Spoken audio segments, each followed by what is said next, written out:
Welcome to Nobody's Off Limits, where women are seen and heard. It's your girl Lala E, and on this podcast, we discuss relationships, dating, and day-to-day life issues. I would like to welcome a very special guest. She is a creative director for upcoming artists. Her company is named J Collective. Let's give a round of applause for Tabitha Berkeley. Yay! Hi, how Hello. are you doing today? I'm good. I'm glad to be here. I'm glad that you're here. I'm super excited. Like working with, it's so many artists in our city that it's so overlooked. Right. And I can't stand it. Me too. And then I'm tired of my friends saying oh, we don't have nowhere to perform. Oh, we don't have these opportunities. Oh, we don't. Okay, so I'm gonna create some for you, and then you can't say nothing now. Yeah, you gotta do it. You know what's crazy? My boyfriend always be like, I listen to upcoming artists instead of mainstream artists. Like before I listen to Nicki Minaj, I might listen to another low ball Hold on now, you can't do Nicki like that. I love Nicki with everything in me, but it's just her music. Even Nicki Minaj, Megan Thee Stallion, I just feel like it's so Megan Thee Stallion I could get. I put somebody over her, but Nicki, no, she's most. Don't get me wrong, I don't want none of them the little Barbs to be my. No, it's okay. It's okay. I love the Barbs love honesty, and that's all. And same thing as the Beehive. We love honesty too. Oh, let's not even get to Mrs. Beyonce. Because I'm still feeling nostalgia from the concert. Went to the concert? Yes. It was amazing. I wanted to go. Yes, I know. Them tickets was crazy, but her vocals and everything and how she just... They said she was floating across the sky and stuff. So oh my God. Well, I left at that point. Oh, for real? They said it was long too. No cap. They said it was long. Yes. We cut that part out. Okay. They said it was long as hell. That's what they said. It was long. It was hot. That's what I don't got time for. And then they didn't open the doors till 5. I want to say 5 or 6. Because we got there early and we were wanting to go inside, chill in the stadium, drink, and have eat the food. The food was bomb. I bet. I could say the workers, they were flustered because there was so many people coming to eat. I probably would have pulled out every string of hair that I had. Yeah, but the food though, I could tell one thing: nobody was mad at that concert because they ate that food and we was happy and we was ready to even just go to the next level. That's wild, but I'm glad that you had a good time. I wanted to go. Yes, I did.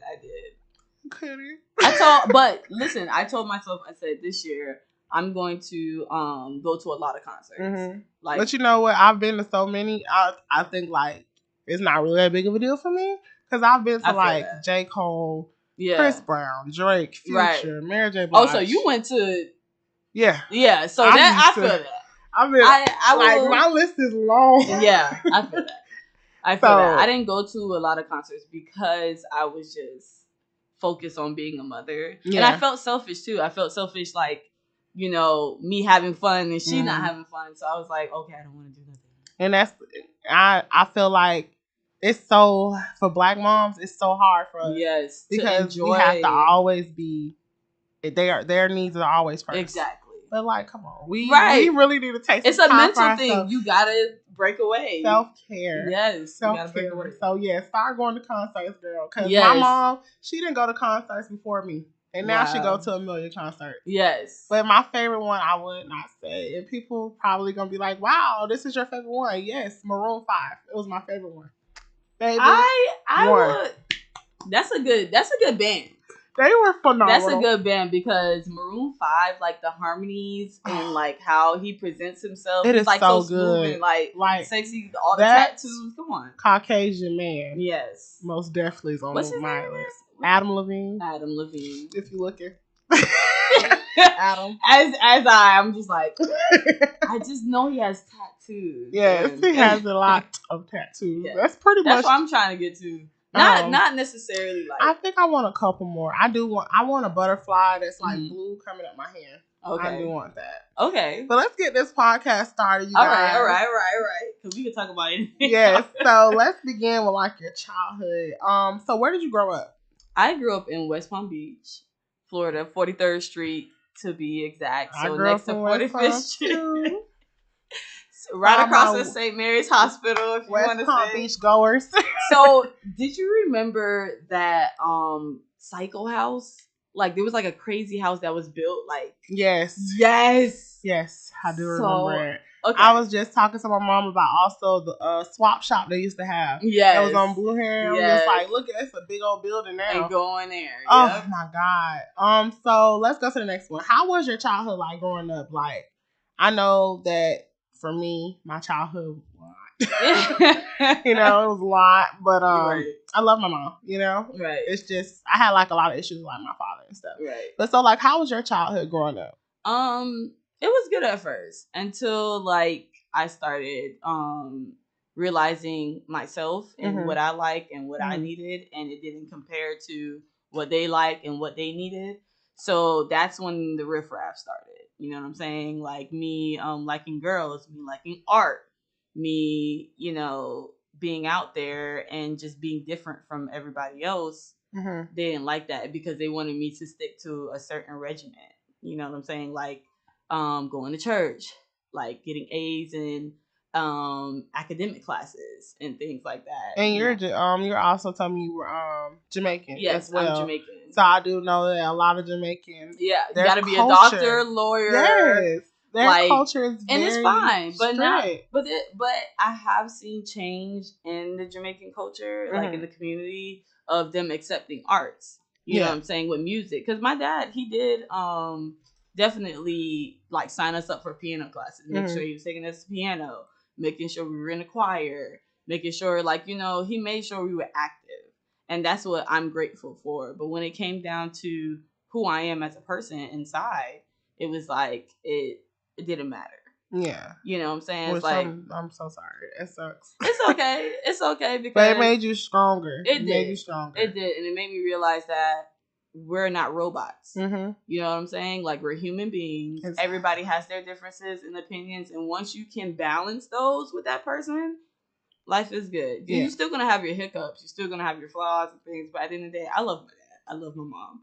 And they're like the best thing that happened to me. I wouldn't be who I am without them. I say the same thing. Exactly. Like, even though, like I say, my mom, she raised me, even though my dad wasn't there. I mean, I kind of am grateful because it's like, I wouldn't be as strong as I am if I feel like my dad was there. Right. Because he did spoil my other sister. So it's like, for me, Wait. It was like a... No, my mom didn't have these kids. This is with another. Okay. Yeah, so separate kids. Yes. So my mom just had me. So I feel like my mom put so much installment on me to be strong. Right. And me, the oldest. I'm also the oldest out of the kids. So, like, I'm the second oldest. Yeah. But, like, not by a lot, though. Then you're the oldest. She's like, what? My sister is like, what? 2 weeks older than me, I think. I want to say 2 or 3 weeks older. It don't count. We the same age. Y'all the same age. It don't count. I need some years if you're gonna be the oldest. Exactly. So, who would you think was your largest impact in your life, like growing up? Who made the largest impact? I can't just do one person. You can do it. Listen, I can do a list. Name the top 5. It's top 5. Yes. Okay, top 5. So number 1, I have to say, Miss Donna Myers. Okay. She was a dance teacher at my church and Redemptive Life Fellowship. I don't know if it was right across from. Yes, I know what you're talking about. Yes, Redemptive. So, she was just like the best dance teacher ever. So like, did she teach all dance? Or she did. She did ballet, modern, hip hop, African. Like she was just well rounded. But it was just at this small little private school. You like had one of the best dance teachers at this one little private school. That's always the best. Exactly. No cap. So she's definitely in my number 1 because she taught me how to be a woman, definitely be a girl. I would say not a woman, a girl, and like love dance and love art at the same time. Like you can find a career in this. That's so cool. Exactly. Because like it's other young little girls that's gonna look at this and go to this is inspiring to them, especially ones who are having issues telling their parents about them being part of the LGBTQ community. Like you want to dance, you want art, you want to be creativity. Like, and I love that because it need to be more people like that. Exactly. It need to be more people to stand up for our young girls because, like, come on, let's just be honest. It's a lot of them growing up like this. Yeah. It really is. And then their parents will sit here and try to like stop them from being who they are. Right. And at the end of the day, though, you have to let them figure it out. Exactly. Because they're saying these things, they're doing these things, but at the end of the day, you don't know what they're going to be doing 4 or 5 years from now. So it's just the support. You have to support your child in everything that they do. Yeah. They're growing, they're learning. No matter what. Like one person, like one of my coworkers, he said, as a human, we're here to experience. And I'm going to let my daughter experience everything. Yes. And not be mad at it. Like, even if it's negative, I'm be like, hey. Even if. Hey, bring it back. Like, I see someone say, it's okay. I see someone say to Cardi B, they was like, if your daughter grows up and knows that you were a stripper, what would you? Oh no! If your daughter grows up and be like, "Mommy, I want to be a stripper," right? What would you do? She was like, "I would support her, but I would tell her that if you want to be a stripper, right, I'm not gonna be paying for anything. You have to make everything yourself, basically, because I don't want you to do this." She had to go through the same thing. I'm gonna put her ass out. Exactly. You want to be a stripper? You get your ass out. But I feel like now they need to really think about it. It's Cardi B. That lady's never gonna go broke. Okay. And she has kids and things like that. Exactly. But at the same time, though, it's like that generation, like, I don't know, I want to say, what, the 60s and the 70s, the 80s, they did, like, everything was so hard. Yes. Yes. It was like, throw you out. I don't love you. This is it. This is that. And it's like, me as a mother, I'm like, I don't want to say that to my child ever. Like, I love her. Like, even when I get mad at her. And even when I get, like, frustrated with her, I'm like, no, you're so cute. Like, give me a hug. Don't do it too much, though. Because then they turn into them little 8th graders I be teaching. Them spoiled. Delinquents, child. Delinquents. Hold up, you guys. Let me just give a special thanks to my guests for bringing me this wine, baby. Okay? Thank you. So, Mrs. Barefoot? Yes, Mrs. Barefoot. I was going to get Stella or and I love Stella. Black Girl Magic. I love Stella, but this is my second favorite, so...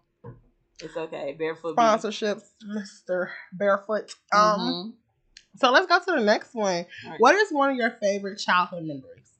I would say, okay, so this is a funny story.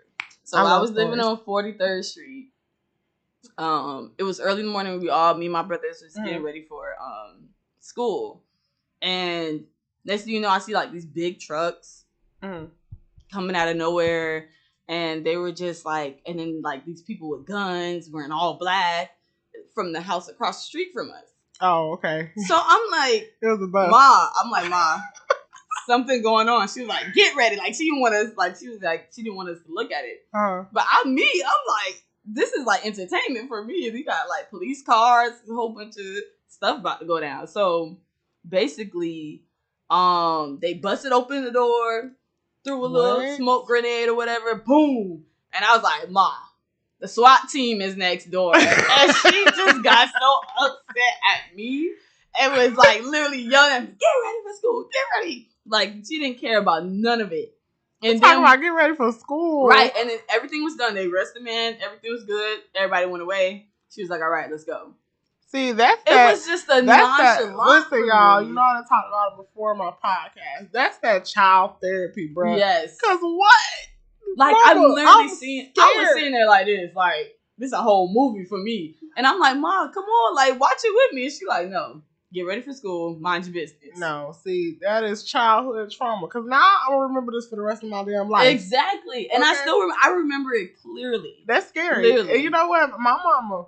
We was staying downtown. My mama, I think it was a shootout. Mm-hmm. They robbed our house and they was shooting, but it wasn't towards us. It was towards the house near us. Okay. But anyway, someone was like, get down. I remember it to this day. And afterwards, we was just calm like this. They wasn't just shooting down the street. Exactly. Just living our lives. I'm like, Mama. Just living our lives. I'm scared.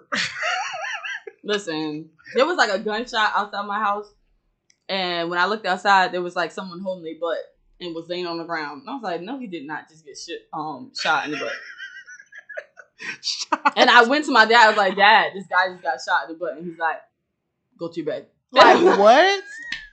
Oh, my God. Go to your bed? Really? So you're just not gonna help me here? No, I don't want to go. I have so many stories on 43rd Street. Oh my god! Like the crackheads that used to walk. Like there was one man, he used to walk naked every morning at 6:00, and my mom would get mad every time when we would like try to look in the window. At 6:00, she'd be right there. So lay down. It was just slanging everywhere. Everything, because he kept coming at the crazy house. Because remember, the crazy house was right there. Yeah, my house was literally it was a house and then another house. So he just walking around ass naked. Yeah. So was it tiny or was it small? That's what I don't even remember. I remember him just being white and he just like. Oh, he was white. Oh, it was probably. Yeah, probably small. probably small. I was just like, why is white man outside walking naked? No, I would have been scared. So next one, what is a funny story your family will tell about you that you would like to share? I don't know. They got to tell you that. I don't know. We gotta have to bring one of them up here. We have different. My brothers, they definitely have a bunch of stories for me. Mm-hmm. But yeah, I don't know. We're gonna come back. Yeah, I'm gonna think about it. Yeah. Okay, so this is the last one for this segment. This part. If you could go back to your 18-year-old self, what would you tell yourself right now? Be yourself. Be yourself. And so, like, how would you, if you would go back to yourself and be like, you know what, self, be yourself, and yourself be like, well, what does that mean, be yourself? How would you explain that to them? Like, everything that you feel from your heart and your soul and your mind, trust in it. Trust in not be yourself, trust in yourself. Trust in yourself. I love that. Because I would deny myself so many times. Yeah. And I denied myself to the point to where I couldn't, like, I didn't even know who I was. Oh my God. And you know what? I wish I could go back and tell myself a lot of stuff. Yeah. I wish I could go back and tell myself a lot of people I ain't date. Yeah. Because, baby. Hello. They just took me through it. Like, drug me in the ground. You know how, like, when the mop is wiping on the beach when they do that thing? Like, that's for me. Real, I'm the mop. Almost in jail for some of them. Exactly. These niggas are crazy. And you know, crazy. It's not even just niggas. It's the ladies, too. It's the women, too. Crazy, too. The woman is crazy, too. Everybody crazy. And that's the thing. I feel like all of us are a little slow. Yes. And I think it's from my parents. They did stuff. They did the stuff. Like, no cap, I just got in an argument yesterday at my house. And when I tell you I turned into Godzilla girl, I was like, what? Literally Wait, what was the argument about? My cousin, he always talking, bro. Always talking about. What he said? He told me to stay off his penis. Oh my God. But I hate that shit, bro. Right, because why are we on the penis in the first place? First of all, what I said and what was the reason I said it, I can't say it. But I'll tell you off camera, them mother freakers need to do better. Yeah. Period. Okay? Hello. And I love him. Yeah. I love him. Yeah. He is my favorite little cousin. But watch what you say. But watch what the fuck you say. No, watch what the fuck you say and watch how you say it. Exactly. Because it's how you say that gets I'm already mad. So now I'm about to... Girl, I was losing it. When I tell you I was climbing through the window... I made a mistake and hit my mama in the face. Oh, it was just, God. It was a lot. And I'd be like, you know what? But you were angry. Why did they move? I'm sorry. If you see me angry, if I'm at 100, do not get in my bubble. Do not get in my space. But, you know, my family ain't finna let us fight because we cousins, but we're basically like brothers and sisters because we grew up with each other. A brother and sister but fight move, too. So I can fight them. I fought my brother many a time. I did too, but they don't want us to fight now because I think now we kind of go overboard. Like, we grabbing weapons. Yeah. Y'all doing, I'm old fashioned. Hands. No, hands. No, when I say weapons, I mean like pots, pans. I grabbed the rake. No, you gotta grab a hanger. Yeah. The hanger is gonna hurt the worst. I grabbed the rake and I was trying to hit him with it. Oh my God. Yeah, we had a rake sitting Was he right tall outside. No. Okay. He not. He like my height. If they shorter than you, you gotta grab something that's smaller. If they taller than you, that's he's strong. So I gotta take them up for now. Oh yeah. Strong people are. His little punches hurt. You're right. Yeah. Okay. So you told me that you grew up in church. How did your family feel after you like came out? They still haven't really talked to me about how they feel. Really? Yeah. It's kind of more like a like I said, they're very private about their feelings and things like that. But I mean, at the end of the day, I'm still gonna do what I'm gonna Talking to the mic. Yeah. Oh. I'm still going to do what I'm going to do. Sorry. It's okay. Maybe I should move it. Yeah. Over here. That's better. Yeah, maybe I should do what I want to do. But, yeah, they really haven't said anything. I mean.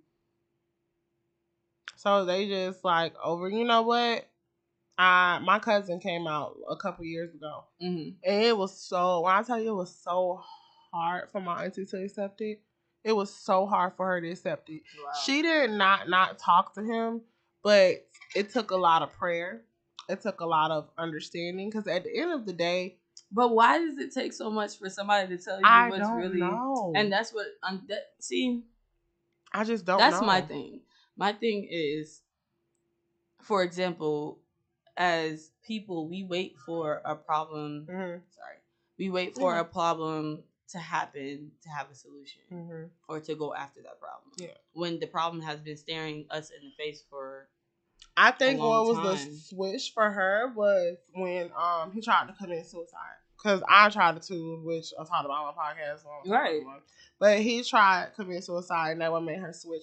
But I did ask her the question. I was like, what made you feel that way towards him? Because like now she loved him. That's like, yeah. And his boyfriend. But why is so much hate? For it's somebody she grew up the way she grew up. She said it's the way I grew up. But you know what's right and wrong. Exactly. And that's where we go back to that subject. Exactly. You know what's right. But I don't really think our parents, they don't accept it like we do. Like we can accept when we wrong and we can accept when we right. Yeah. I feel like once it hit that market of anybody that was born after the 80s, they just always think they right. I mean, I don't know. I feel like when I don't think it's that they think they're right. I think it's the pride. I think it's the pride. That's the better word, pride, yes. They can't, like, basically put that pride away or, like, soften it a little bit. It's the soft, like I said, it's hard. Yeah. You're very hard about everything. But it's like, yeah, I don't know. So how did your father feel after you came out? Like, because I know your father's a pastor. Yeah. You told me. How did he feel about that? I would say that he loves me, and he loves everything that I do. So, I feel like for him to be comfortable with it, he has to basically just support me. Yeah, and support and show love to you just because you're his daughter. Basically, but he doesn't accept it. I mean, it's not that he doesn't accept it. It's that he has a religion that he abides by. Yeah. And his religion basically says that being gay is a sin. It's a sin. But people also need to understand. Sorry. No, you're good. People also need to understand that just because someone is gay, at the end of the day, we all have to go to God on our own. Right. It's all about love and you're loving your First of all, the Bible, I love God, and I go to church faithfully every Sunday. I listen to my pastor. Right. I talk to him when I'm going through something. I talk to God all the time. But the Bible is written by a man. Like, we don't know if God really said that. At the end of the day, God loves all his children. I just care about, this is my thing with religion. I care about whatever you believe, as long as it's showing positive, if like the pros are amazing for you and you believe that and you're making it in life, you're doing what you want to do, you're happy, then stick with that faith. Yeah. It's the people that don't believe in anything for me. I can't trust you for that. You hear me? If you don't the believe people in that anything, say they believe in I don't care the if you universe. Just believe in yourself. I don't even know what religion that is called. If you believe in yourself. Like, I'll be fine with that. Like, you believe in yourself, cool. But with me, like, I love God. And God has always been there for me through everything. And I love that. And it's kind of contradicting because I am gay. And I do love God. But it's just like, and people don't realize you're a cheater. You love God. You're a liar. You love God. So it's like, what can you call that? Why are we labeling whatever we feel as a human being? Like, I love God. I pray. That's my comfort. People need to understand that it's 2023 as well, and there's a lot of people who are gay and that are Christians. Exactly. And that are saved. Exactly. That goes to church. Exactly. Like, it's not how it was back in the 1865s, my guy. Like, yeah. We gotta move up in this world. We're not wearing, I was just telling my boyfriend, like, we don't wear stockings to church no more. I used to wear, as a Jamaican, like, one thing my mom would always do is putting me in dresses, skirts. I would pee in every one of them. I'm like, that wasn't a sign I was gay? That I'm peeing in every dress and skirt that you have? Come on now. No, but for real. Like, 2 + 2 ain't equal more. Like, the math is not math. The math is not math. Come on now. How did your dad, like, your dad was a pastor of a church? Yeah. Well, like I said, I grew up in Redemptive. Mm-hmm. So it was a church by Bishop Ray, I don't know, Harold Ray, and then Pastor Brenda Ray. So they were like the head of that church, and then my dad basically started out. I don't remember what he was doing. To be honest, it was just there. Yeah. Like, it was like, that's where my life started, to be honest. So did the church, like, shoo you away when they found out you were gay? I mean, I was still undercover until middle school. Oh, okay. No. I was still undercover to college. If you really want to say, like, I didn't care about nothing of anybody, like, nothing, I would say college. But I did have some slip-ups here and there that I was scared for them to find out. Or, like, I definitely, like, I had, in middle school, I met this amazing girl. Like, seriously, like, she made me feel everything, like, was okay to be who I am.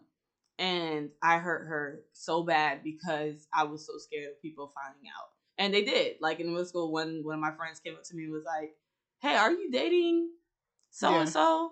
And I almost shit myself. And I was like, we're breaking up. That's it. Wow. Yeah. Because you were scared. Because I was scared. I was scared. I was scared of how people viewed me. I was scared That's a lot of times. But I did have those like, friends who were by my side. You know, they did know. I was comfortable telling them, like, I trusted in them. So, you know, it was a lot. It was stressful. It was like, I didn't care what other people say, but at the same time, I was scared. So how do your daughter, I'm trying to figure out how I want to put words. How do your daughter feel? Like, how do you raise your daughter as in, like, with that, like, do you raise her with an open mind, or do you raise her as in, like, you know what, you a child and you can figure out that when you get older? No, she knows. She knows she has 2 mommies. She has 2 mommies and a dad. Okay. So she knows she knows who is who, things like that. And I love that. I love that you're open with her. Yeah. How old is she? She's 7. She just turned 7. She's a Leo too. But she's like one of the July cancers. Okay. With the Leo. So she's like wild too. Just wild. But that's good because a lot of times people, I know I had a friend who is gay, and he has a son. They adopted him, but he knows that he has 2 dads, but he really doesn't understand it. Right. So they kind of are more so, we don't want to tell him until he asks, or we don't want to tell him until he gets older. Yeah, and it's I don't think my daughter's gonna be gay though, because she kisses Hercules on the TV all the time. Oh, okay. Like, she kisses Hercules. Like, Pedro, I don't even know who Pedro is. Like, it's all boys' names. She love boys. She be getting all giddy and stuff like that. But that's just right now. Like, I don't know who, but right now, like, with me, she just knows it's mommy and mommy. Yeah.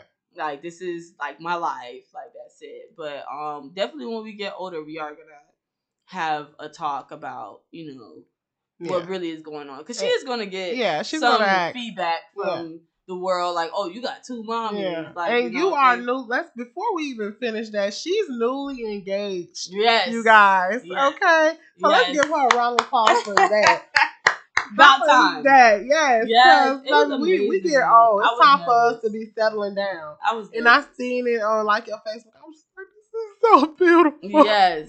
I love it. I love. So basically, like, oh my God. Just tell me a little bit about you guys. Like, how did you guys meet? And, like, how long have you guys been together? Okay, so we've been together for 6 years. Oh, wow. Y'all been together for a minute. Long time. Yeah. So, basically, I was doing this, I would say documentary, but it was like little episodes of dancers in Palm Beach. So I the dancers I already had. And your wife's a dancer, right? Yes, she is. So. Yeah. Well, she's an amazing dancer. I seen her dance. I was like, okay. She does like sexual, sensual. You gotta come on, tea on the table. in a sexy, but yeah. So she, So I was doing the little documentaries of the episodes of the dancers, and one of the dancers, she was friends with him, but like they're like brother and sister. Like you know, that's my brother, that's my sister. Yeah. And I saw her. I was like, ooh. And it was on Instagram. Like, she commented on Instagram. I was like, oh, who's this? And then I looked at her and I looked at her dance videos and I was like, yeah, okay, I'm feeling you a little bit. I'm going to add her name at the bottom of the screen, you guys, when I put it. That girl could dance. She's definitely going to have a different story of this. I'm going to tell you that right now. So if she ever comes on here, we're going to have to have her. Yes. I'm going to have both of y'all come on. Probably that's what I'm going to do. I'm going to have both of y'all come on for like a relationship one. Listen, we are the yin yang twins. Like the opposite I love it. The opposite. No, it's literally cool because you know what? People really don't realize like sometimes being different in a relationship. Yes, it works. It works. Because it makes me think a different way than what I usually think. Because I'm not going to lie, me and my boyfriend, he is very kumbaya, calm, cool, and collected. And I'm very like, I'm ready to go. What is your sign? I'm a Capricorn. Oh, so he's a Capricorn. He's a Capricorn too. But he's the boys are a lot calmer. Yeah. Because they know the girls are. Yeah. And that's why he's like, my brother's a Capricorn, and then Kara's a Capricorn. And I'm a Leo. Oh, girl, I don't know how that's working. Yes. Y'all, when I say complete totally opposite, y'all really got to be complete totally opposite. All I can say is when you find that one, you already know. But I feel like you are not like a Leo that I have met. And I think it's because you're a girl. Oh, my God. That's what everybody says. Because I dated a Leo. And, girl, when I tell you that boy almost made me catch a I can't lie. Put him in a body bag. From the Leo community, I can't lie. Leo boys are the dicks. Worst. You're dicks. And I don't care what nobody got to say. But it's because they don't have that feminine mind of, like, we think about others. We don't just, like, it's like we're not just vague and just going through the world. And I'm not gonna lie. I also think it's because you are gay. And, well, I feel like because you are. I have a masculine and feminine. It's like you can mix it up. So I told myself, I was like, I think I'm androgynous. Because that's what androgynous is being feminine and being masculine at the same time. Because I get mixed up with a lot of white people. White people come to me, they be like, oh, thank you, sir. Or, you know, like, they think I'm a whole man. Yeah. And I'm like, don't you see these titties? Like, I don't see why. But then again, it's like, I don't know what to tell you. Yeah. So, like, I just had this, I looked it up. I was like, if you're feminine and masculine at the same time, what is that? And they were like, you're androgynous. Oh, I love that. Well, as soon as I, like, seen your energy, I was like, I have a thing, like, I could pick up off people's energies. And I'm like, her energy is so good. And then when you told me you was a Leo, I was like, oh, okay, well, you a girl Leo. Because I get along with girl Leos. It's the guys. Yes. Because that last one, baby, I told myself if I see another Leo, even though I'm in a whole relationship, if I see another one, I'm running for the stars. And to be honest, I think we're very attractive, but at the same time, because we're very unattractive. He was attractive. We're very unattractive too. And that's what I'm saying, because it's like, you look like J. Cole. But it's all about... But you a dick. Handling your fire. Because we have so much, we get so passionate about things, like even if it's for us or for you, whatever the case may be, we need to know how to handle that fire. Yeah, and he did it. He did it. His handling fire was cussing and screaming and yelling. And my handling fire, because I'm a Capricorn, is cussing and screaming and yelling. Exactly. So it's like, we just...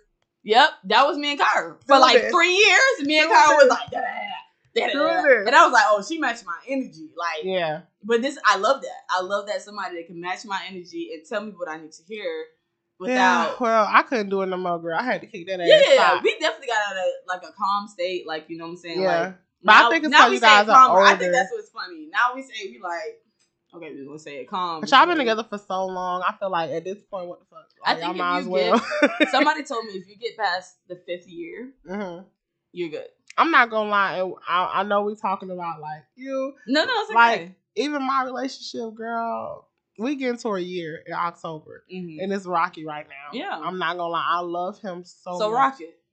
So rocket. You hear me? So rocket. So rocket.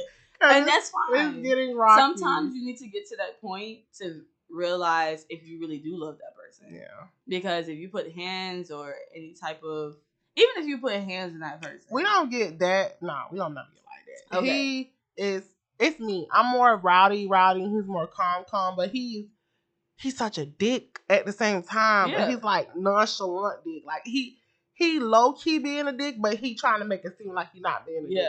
But he is a dick. You know what I mean? But he's such a sweet person. He has such a genuine heart. And I genuinely do love him. But it's getting rocky. Yeah. Baby, it's rocky. No, because you want something. You want to show some emotion. And I think it's also because we're getting closer to God. So it's a lot of things we have cut off. Right. That we was doing. First, we're celibate because we're not married. Right. And then on top of that... Wait, you celibate? I am celibate. Yes. For how long? It's been a month. Girl! It's been a month. Well, okay. Let me rephrase it. It's been longer than a month, but we had like our one day.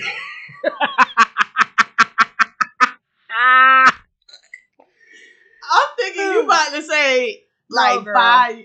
No, girl, it ain't been that long. It ain't been that long. We just got together in October, and mind you, we just started getting like. But you know what? A month. I'm gonna say it's been longer than a month because we was doing like one day out the week, right? I'm sorry. So listen, for real. Oh my goodness. That's hilarious. No cap for real. We was doing Saturdays. Like our Saturdays was our day, right? Mm-hmm. For like, I'm gonna say since March. We've been doing it. Since Saturdays will be just like the day that we would just, do our little thing. Right. So from March, April. I wanna say like the end of April. Okay. That's when we completely stopped.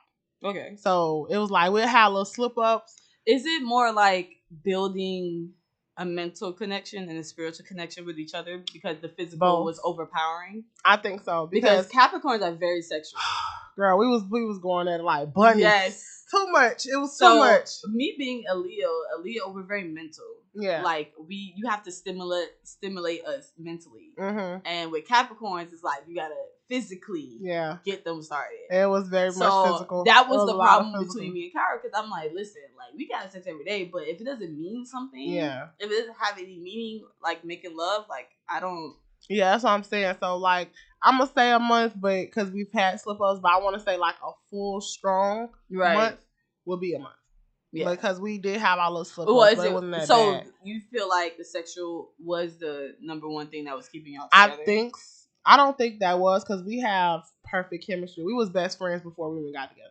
Wow. So we been best friends. And that's the great thing about it, because you have to be friends first. Yeah, he was my best friend. Like anything, I had a problem, I need to talk to somebody, he was spending the night in my house. My family loved him. So he was already my best friend, but he moved to Port St. Lucie. Mm-hmm. And me and him just was doing our own little thing. So October, he moved back down here. That's when September he moved back down here. October is when he was like, okay, I want you to be mine, because like you've been around so long. Yeah. So yeah, we got history, but I wouldn't say like the sex was the main thing, because our chemistry was so good, but it was a big part. Right. And I don't know if it's because it has been a month and we took it away. Yeah. That girl, we argue a lot. Because it's so much frustration. And it's like now we don't smoke no more. Mm-hmm. I'm drink wine, but Jesus made water in the wine. I don't drink alcohol. You don't drink alcohol? No, I do not. What? Why? Yeah. Because I just feel like Jesus just don't want it. And my pastor, and just listening to everybody in church. So I will occasionally drink. Do what's right for you. No, because I'm not gonna lie, because I don't want to lie to the world. I occasionally drink. Occasionally. Oh no, you will always see. Well, I gotta not me. But you will always see a wine in my hand. No, wine not me. Or tequila. See, me was this. Yes, that was me. Anytime, all the time, back to back. But now I thank God I've cut back, because my finances is better, because it's expensive. Well, you just have to budget. It's all about budgeting, and that's the thing too. I wanted to talk about on here is that if you take 6 months, focus on you, just work, save. Put it towards whatever goals you want. I actually just started doing. I written down. Take 6 months to take like a few goals or whatever. Yeah, I'm gonna start doing that, because I did see it on TikTok. I saw a big difference in my life from doing that. I love it, and it's all about time too, because the time that you put in towards this and that. Like, you know what I'm saying? It's all about time. So if you know how to manage your time, and literally, I managed my time in 6 months, and I put on a whole show. And I could have did that years ago. No, but for real, if I just put my mind to it and put like my heart to it. So yeah. Okay, so you was telling me that you moved to New York to pursue dancing. How did you get into dancing?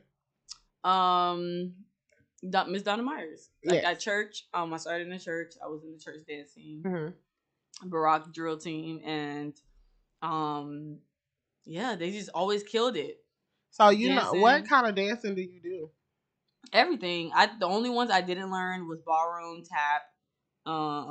Tap seem hard. I ain't gonna cap. You gotta have some energy. Tapping for that, is boy. hard. It is, but I want to learn it though, because it's just like the control of your feet and like just the music that you make. Let me know when you learn it. I want to right now. I'm signing up for ballroom. Okay. Because I want to find like a deeper connection with my fiance.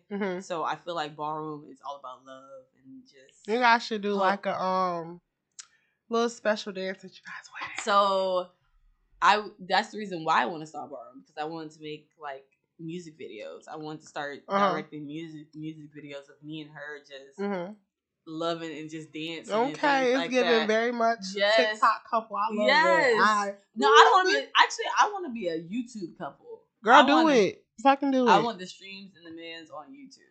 I'm telling you, TikTok is amazing. Don't get me wrong. YouTube, that's where the money at.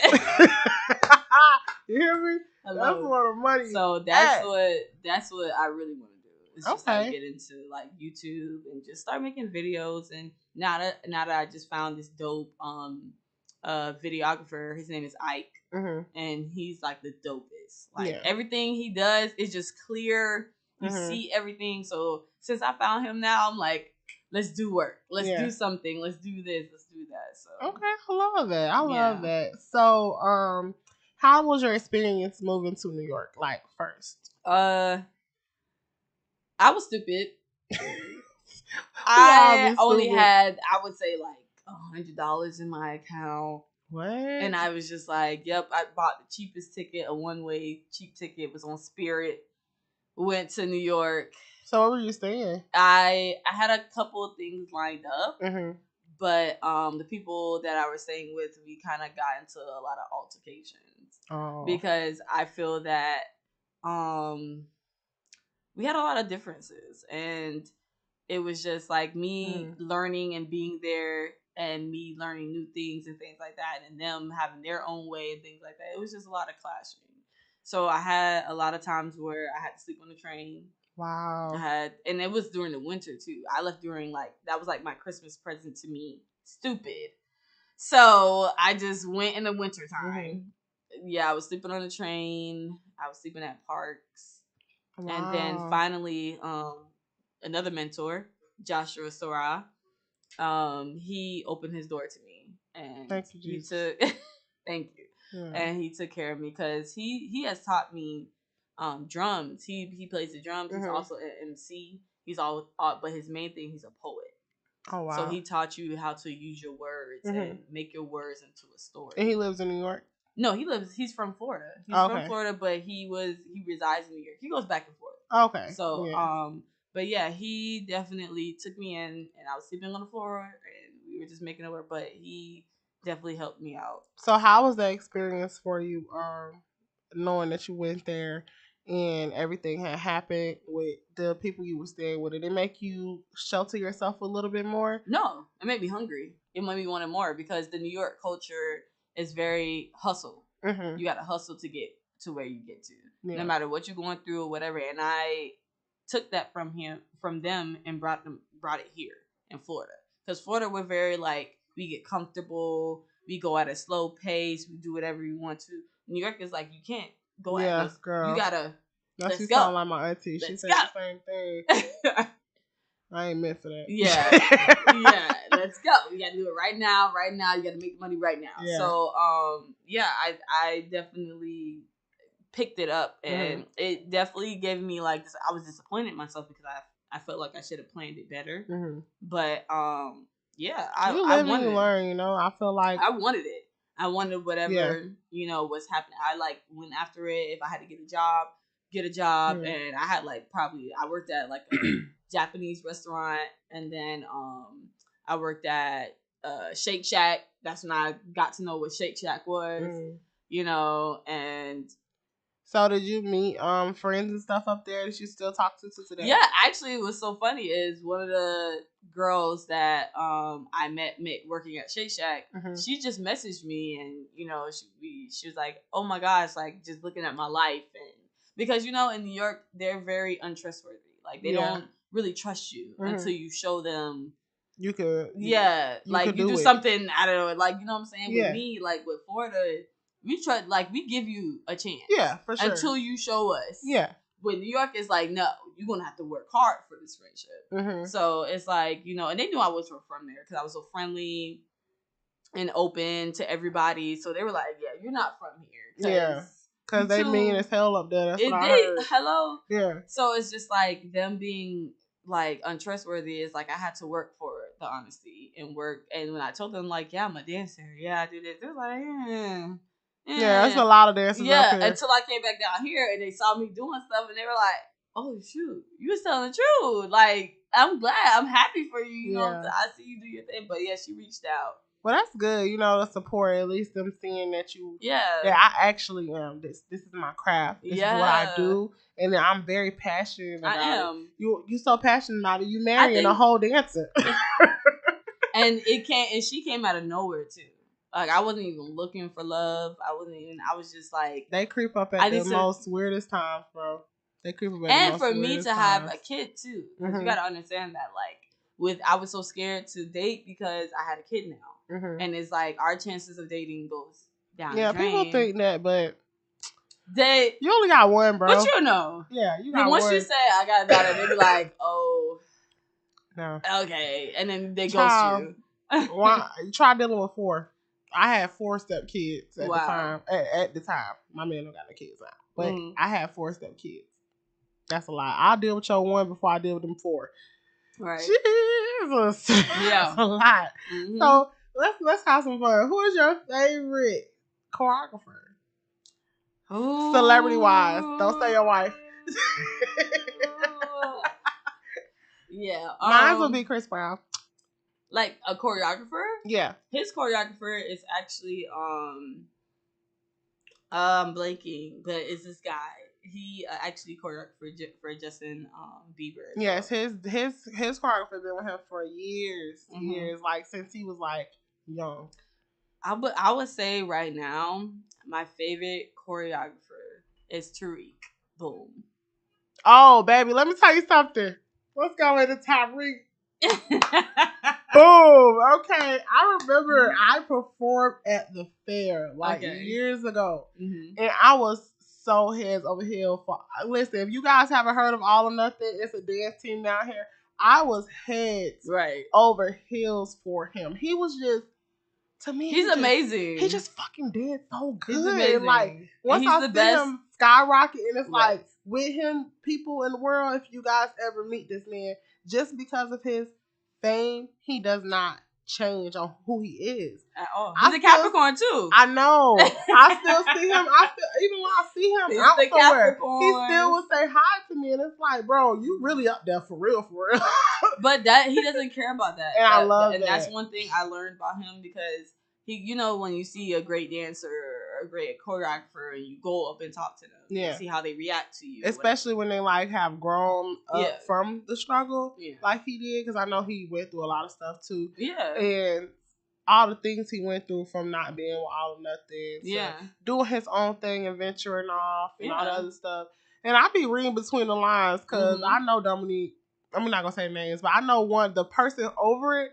I know. I kind of felt like he felt some type of way about him branching off. No, I don't. Dom is a very chill guy. I don't know, because I was peeping some stuff, and I was just he's an Aries. Okay, so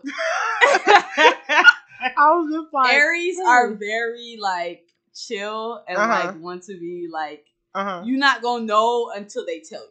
Okay, I get that.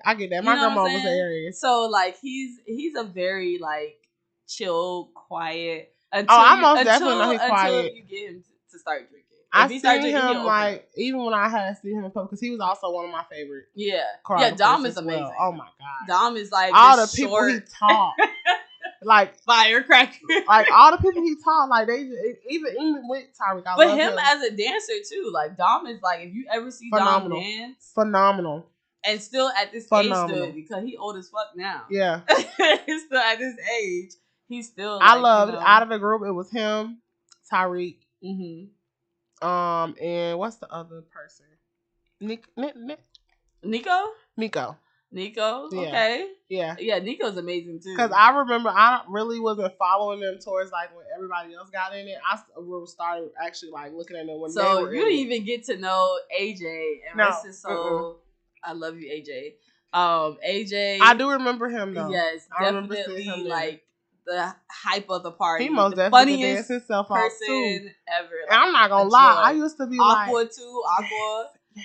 Oh my god. But even with AJ, he like JoJo. Yeah, and isn't Dominique married to one of the people who was actually a dancer in the group? The light skin? No, he's not married anymore. He's single. Damn. Yeah, so get out my dog, Dominique. He's single. Yeah. He's single. That's crazy. Yeah. They're gonna be together forever, but we didn't get into that. Hey, life be lifing. Life be lifing. You hear me? I said that today. I told my coworker, I was like, bro. They was like, what's wrong, Miss Edwards? I was like, life be lifing. That's what's wrong. Life is lifing right now, and I'm sick of it.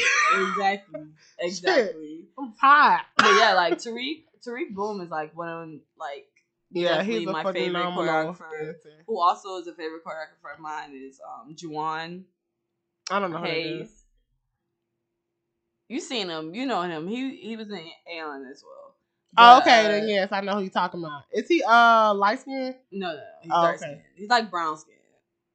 I think I know who you're talking about. But yeah, he's amazing too. There's a lot of people that came out of All Nothing That's Amazing Dancers. I ain't gonna count. Dominique most definitely had a hand in a lot of them. And Terrell too. Had a lot of hands in it. But it's even in like just Palm Beach County. To be honest, like Palm Beach County, we had amazing dance teachers, even in the concert world, the street world, and then the commercial world. Yeah, you had good guidance in like the 90s, 2000s. But it's so overlooked now. Like, people just really don't even care. Because at the end of the day, like, all those teachers had flaws. All of them. Yeah. Like, everybody had... We loved them. They made a monument in the city. But we saw something flawed in them. We were like, I don't want to be like this. Yeah. Yeah. So, what is one of your greatest strengths as a dancer? I'm a storyteller. Okay. I'm a storyteller, and I like for you to feel what I'm feeling. I love that. So what would you say was one of your weaknesses as a dancer? Doing stuff fast. I hate fast dancing. Really? Yes. I'm a slow motherfucker. I'd rather hold and just... I'm more, you know what? I'm more of a But going fast, I'd be like, okay, bitch, I'm tired. Like... I'm more of a... Well, I'm not going to say fast dancer. I think I'm more of just like a hip-hop. Dancer, but hip hop can be slow too. That's the thing too. Like hip hop can be slow too, but it also has this fast. It's like you in 8 counts, we already hit like 16 moves. Yeah, like bitch, I'm tired. Exactly. Give me a break. But that's what I want to work on as a dancer. Just getting back to that point to where I can do those moves fast and I can be intricate and hit every beat in those 8 counts. Yeah, you know what I'm saying. So, if you're a creative director as well for your company, which is Jade Collective, right? And you basically help upcoming artists, come up. And so, what does your company do exactly? Like, what I know that they help artists, but what do you help artists do? Well, basically, Jade is a platform for multi-talented people. So, if you can dance, sing, and act, and do poetry at the same time, this is the place for you. Because I'm going to start many venues. Because right now it's just singing and music. But of course we're going to do dance. Of course we're going to do art. Of course we're going to do theater. Until I get to that point, right now my focus is my first love, which is music. Like I learned to play the piano. I learned to. Oh wow, when I you was play piano? Girl, you talented, boy. Piano. And my brother surpassed me on that. Like he's like a genius on the piano now. Wow. And then singing, being in the choir in church. Like I loved it. I loved being on stage singing. So it's just like, you know, with multi-talented people, we have so many avenues that we can go to, and we get so conflicted because we're like, oh damn, we don't know what we want to do. We don't know what to do. We're so confused. So with Jay, this is that platform for multi-talented people to do everything. You have, even if dance is your number one, you still have this avenue when dance is not working for you. You still can make money this way. You still can make money this way. So I just want to give that opportunity to these artists, especially the talented people in Palm Beach. Talented people, like. So do you just work with adults, or you work with all age range? Adults right now, because kids are a more handful task. If I was going to do kids, then I'll probably have to give up my job. Yeah, definitely put it 100% into it. So like definitely adults. I think it's better. Yeah, that way because but no, it's a lot. Because dancers, working with dancers, and then not dance wise, I say like. Music wise, I feel like it's better to work with adults because like kids used to have to train their voices much, but when it be kids they just be dancing at a young age. But it's also like the nostalgia of it too. Yeah, that's one thing I wanted everybody to feel from the show. I wanted them to feel the love. Like R&B music is something special to me. I didn't know about R&B until college, so I grew up, like I said, I grew up in the church. All I listened to was Christian Who's your music. favorite R&B artist? R&B out of like all time? Yeah, Anita Baker. Mine's is Whitney Houston. Of course. And I'm not wrong about that. But Anita, don't get me wrong. It's the way she just I love me some back. Anita. Anita get to the point. After the pain, hey, you come, you wanna talk to me. I don't get me wrong. I love me. I can't some sing. Anita, but I love Whitney. I cried with Whitney. Whitney? What's your favorite Whitney song? I just want to dance with somebody. Really? I just want to dance with somebody. The gay clubs, the gay bar plays that all day. That's like the number one song that I don't know what it is about that song, but when that song shout out to Mad Hatter, because Mad Hatter plays that song all the time. Okay, I love that song, and I'm gonna have to go to whatever club y'all be going to because baby, I'm gonna be on the floor. I love that song. What? I love that song. Okay, really, like I just want to dance with somebody. Okay, I give you that. That's my favorite song by her, and you know what? It's underrated, but this is her last song that she sung before she passed away. I Look to You. It's a gospel song that she has. I look to you. Yes. That song making me cry every single time. But don't get me wrong, because I love. Oh, then I forgot. Heartbreak Hotel. Heartbreak Hotel. Yeah. You say I can't lie. Whitney do got some hits though. And I didn't even realize Sweet Love by Anita beats everybody. I love Anita, but it's gonna always be Mrs. Whitney. Whitney for me. And you know what? People don't even understand like the. Sorry. Look at people don't understand like the industry world a lot. They be fucking them people up. Yeah. But it's honestly that's why I be saying if you're gonna be an artist, bitch, be a independent one. But that's why I loved when these new artists came out, like Snow and what's the other one? Snow, Allegra. It's another one. Can't remember. But there's a lot of artists that just came out. I don't know how to say her name. It's Jericho. That's the name of the song. I'm high up from outer space, like I'm but everybody, and they're on a spiritual level, and I love that. It's like we had the time where like drugs get you to make the best music. Now it's like your mind, your spirit got to be right. And people talking about her song, they like, oh, it's very devilish. It's nothing devilish about the song. First of all, it's because of her art, the way she dresses. Exactly, and she looked good. Okay, because I can't pull it off. Exactly, and look actually, good to me. Guess who directed her? Did the choreography for her movie, her video? Tariq Boom. Get out of. Exactly. So go watch that video. Yes, go Tariq listen to it. Boom. Shout out to Tariq. Like, listen, and one day we're gonna get him on here when he got time. Yeah. One day. Because he be busy. I'm sorry. It's okay. My phone. I'm trying to put me on the story. So, what's the most difficult thing about being a creative director? I would say juggling so many artists. Yeah, and like dealing with how many artists do you have? Like not necessarily like they're like under my brand, but just like asking them to come into the shows and things like that. Like it's a lot. It's stressful because they have, artists are very emotional and sensitive. Yeah. So it's just like, and I'm sensitive too. Don't get me wrong. So it's just like me trying to juggle everybody's emotions. I think that's the hardest. Like you have to. It's like sometimes you have a certain amount of people you have to book for a certain show. Yeah. And you pick the. I'm sorry, bro. It was like the picking, but like for this show, honestly, like if it was because Piff Cherry, she was the headliner for Jade. I went to her album release party, and most of the artists that were there, I booked. Oh, really? Yeah. You better come on, sister. I love that for you. I went to her album release party, and I was like, "This is what I want to do." I love like, that. Point blank. Period. Well, yeah. Keep going. Keep going. Don't stop, girl. Don't stop. I love it. Yeah. I love it. Hey. Describe a time you had to think outside the box, and how you went. How did you go about it? Okay, so Craig, I'm sorry, I love you, Craig. Craig is the owner of the Peach.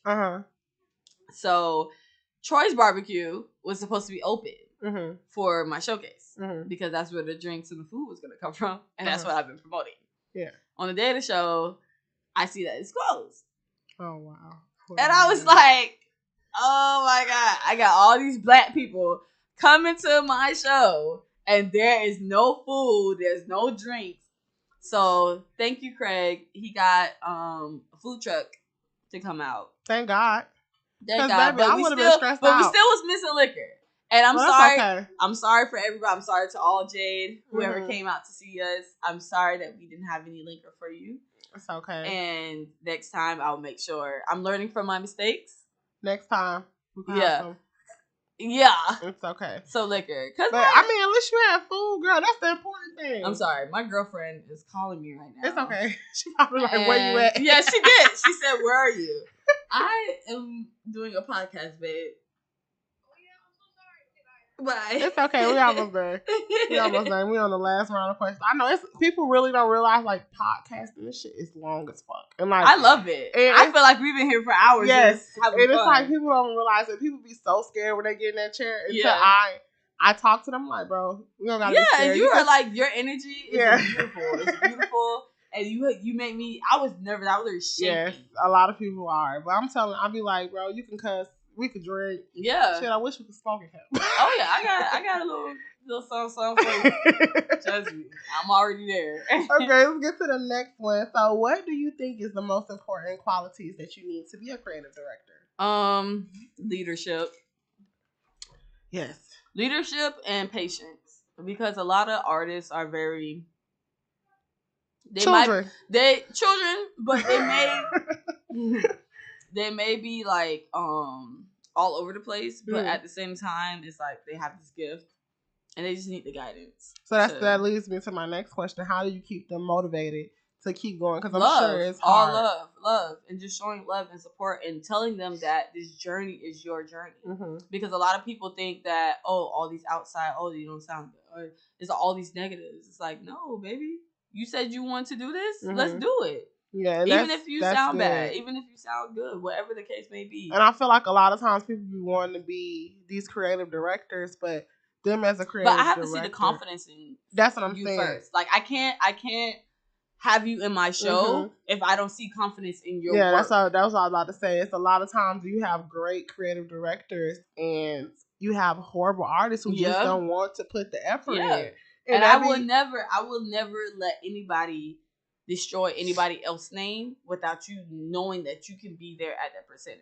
Exactly. Because like every artist that I had this showcase showed me something at rehearsal. Because the rehearsal is that's my ground. Like I need to see your flaws. I need to see imperfections. I need to see what I'm working with. Yeah. And the first rehearsal that I had, because we had a set date for the first rehearsal, but I had to cancel it because the drummer, my brother, could not be there. Mm-hmm. So we had to basically start rehearsing basically the second week before the show.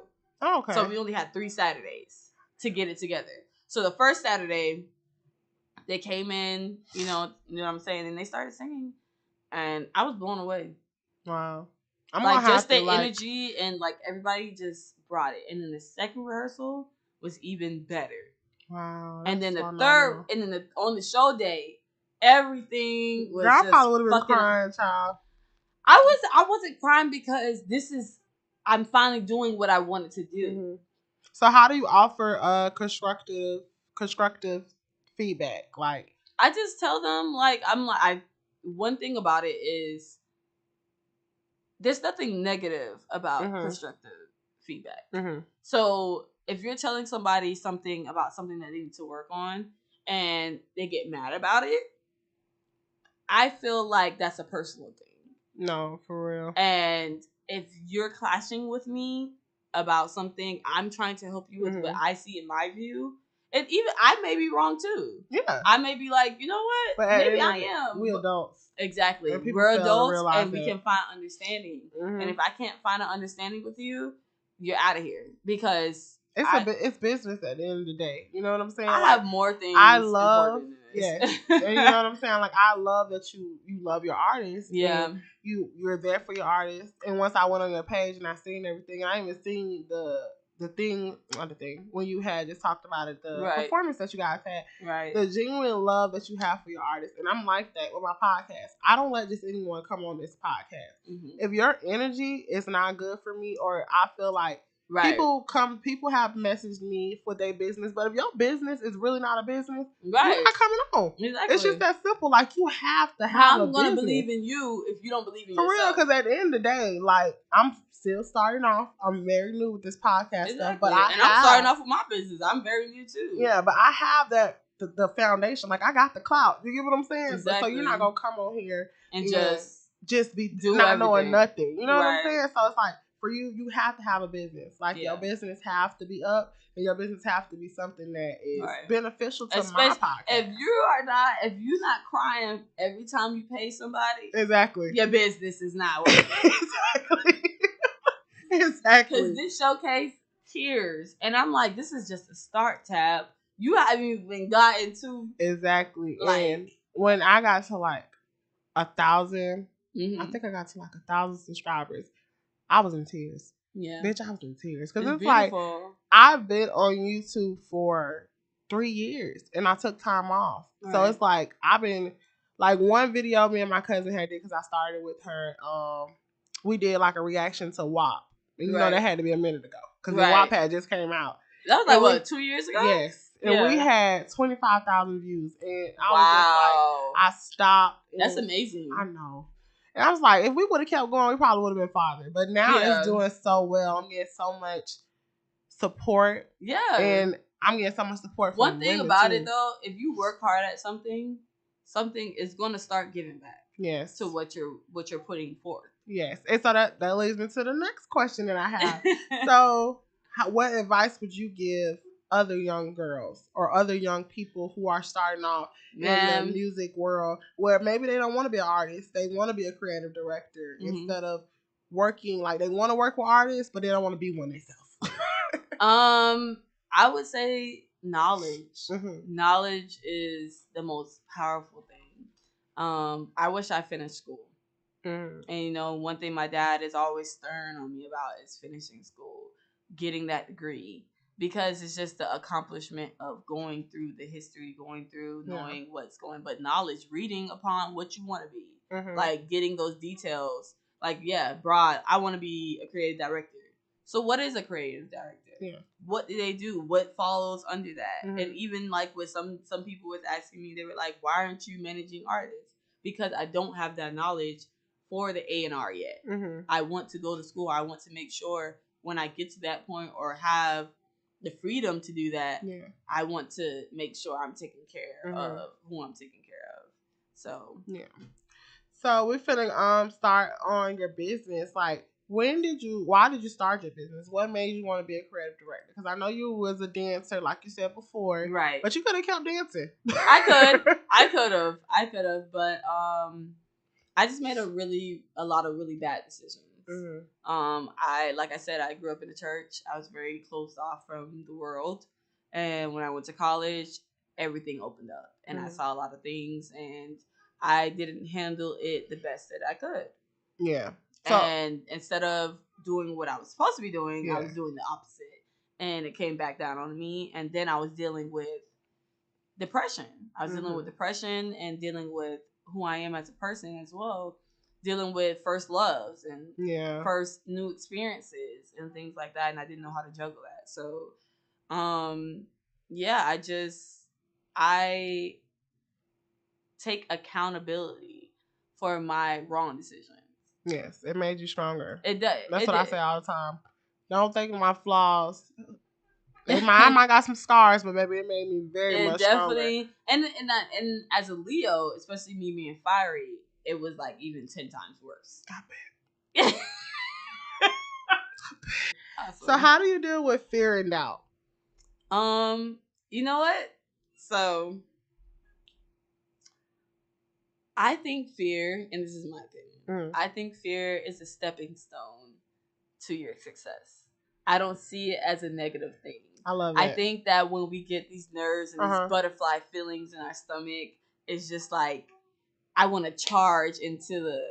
But fear is like, it gets so scary that it just shuts down. But it's like that shutting down is beginning a new stepping level for yourself and for your body and for your temple. So I feel like fear is just... Yeah, I feel like fear... You shouldn't be scared. I feel like fear is a positive thing. When you're fearful of something, like how we say we're fearful of God, and God is fearful, like we're not saying that for a negative thing. We're saying that for a positive thing, because each stepping stone that we fear of putting our faith into Him, we're having a stepping stone. And that's even for me, like I said, me starting this podcast, like I was scared to start back on my YouTube. I was like, I haven't done YouTube in 2 years. What was the reason why? That's what I'm like when I get on there. I was like, I haven't did it in so long. Like I haven't did it in 2 years. So like a lot of the people that I already have on my YouTube channel, they probably want this type of stuff that I have going on, but I'm not doing that. I'm trying to do something else. And I was like, damn, should I start a whole new YouTube channel or should I just keep what I got? So I was talking to actually like one of the guys here who is he does all my creative like videos and posting it for my podcast and stuff. Joe, he's a teacher here. He was like, no, like keep the people that you got. And so as soon as I start putting my first video up. Yeah. Oh, okay. Yeah. Sorry. Just wanted you to know, I'm getting ready to head out. Okay. Chris, our sort of social media's in the back right now because his computer's actually dead. Okay. But as long as you leave by 10ish, he'll probably just lock up. Yeah, I figured you would, but he'll lock up then, so you don't have to do anything. Okay. And did you want to know about the school? Yeah, definitely. Get some information. I'm gonna put her number on Jim's door so he can call her. Okay. Or you can just email it to me. Oh yeah, I'll email it. I give her my email and number. And yeah, just email it to me, and that way I can. Wait, do you have Jim's email? Well, I can do it now. You're right here. So. Oh yeah, you can like, now. I just need a pen. Just email it to me because then I can hound him to do it. Okay, I'm gonna email it to you. Actually, I'm gonna send her. You want me to send her your email? That's fine. Yeah. Okay.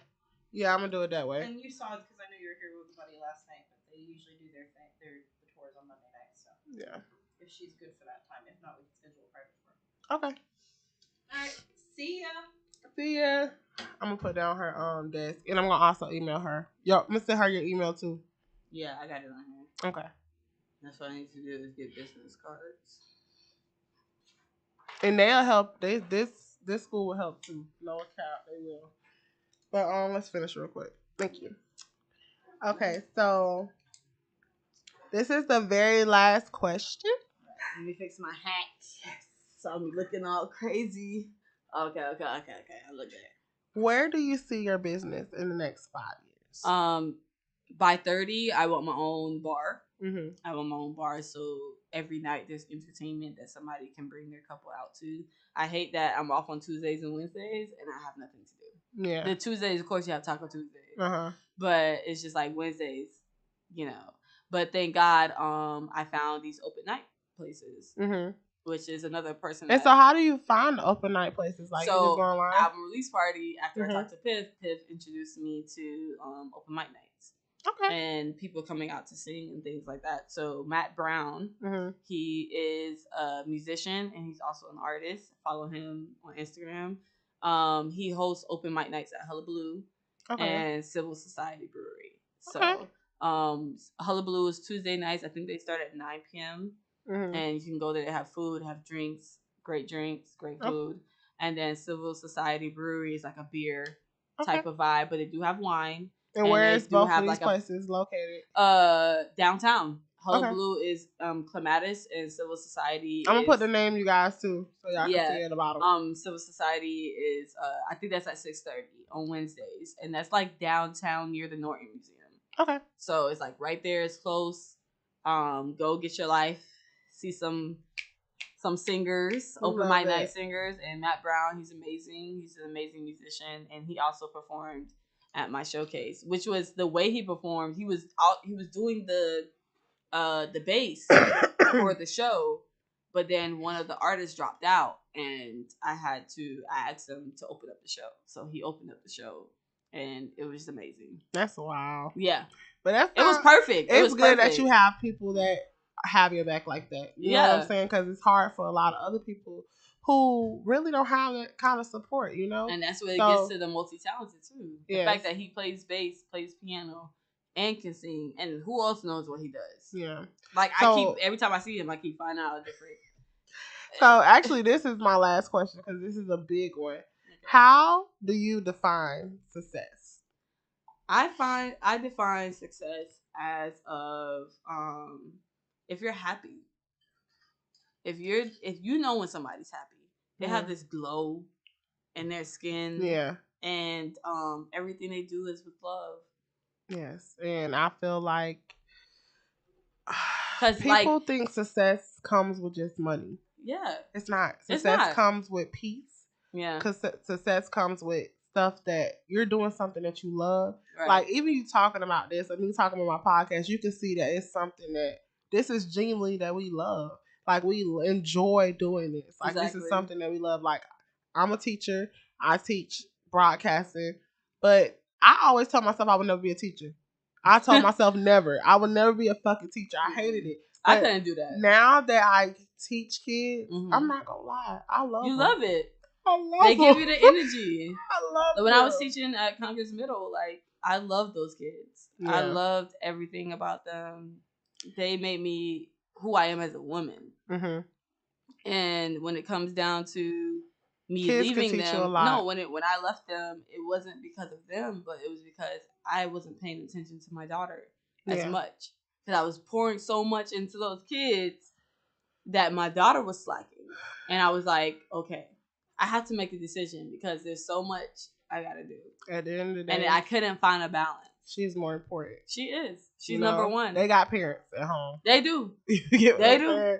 So it's like and I feel like a lot of times we, as teachers, we get ourselves so connected with our kids, and we get too connected sometimes that we lose sleep by our kids. We worry about our kids. We only put in our focus.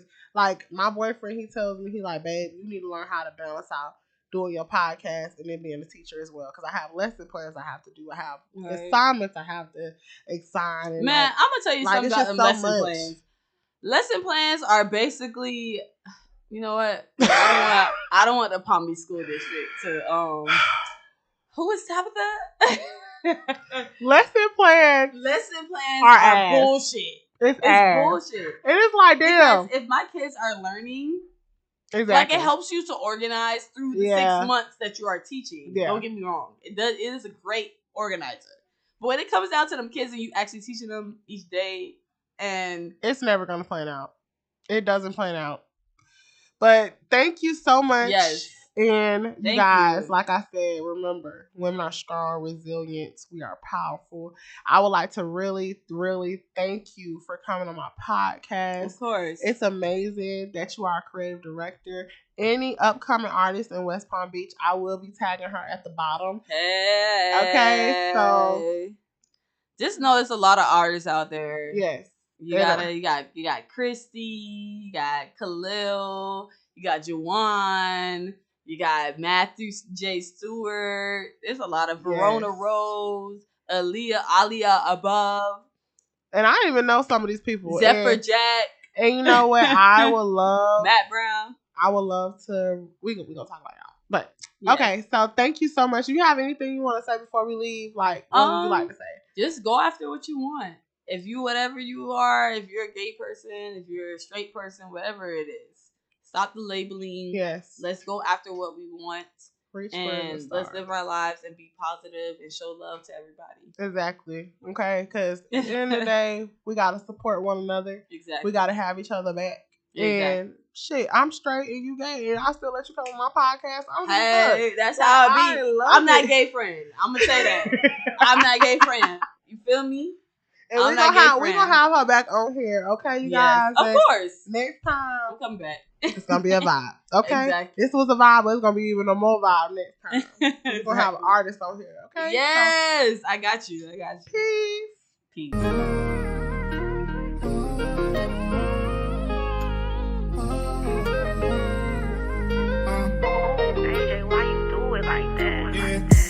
I'm a heartbreaker, but I got you next to me. All them lonely nights, girl, I need your therapy. You got your guard up and you threw away the key. But I knock your guard down, cause my love in jeopardy. I'm a heartbreaker, but I got you next to me. All them lonely nights, girl,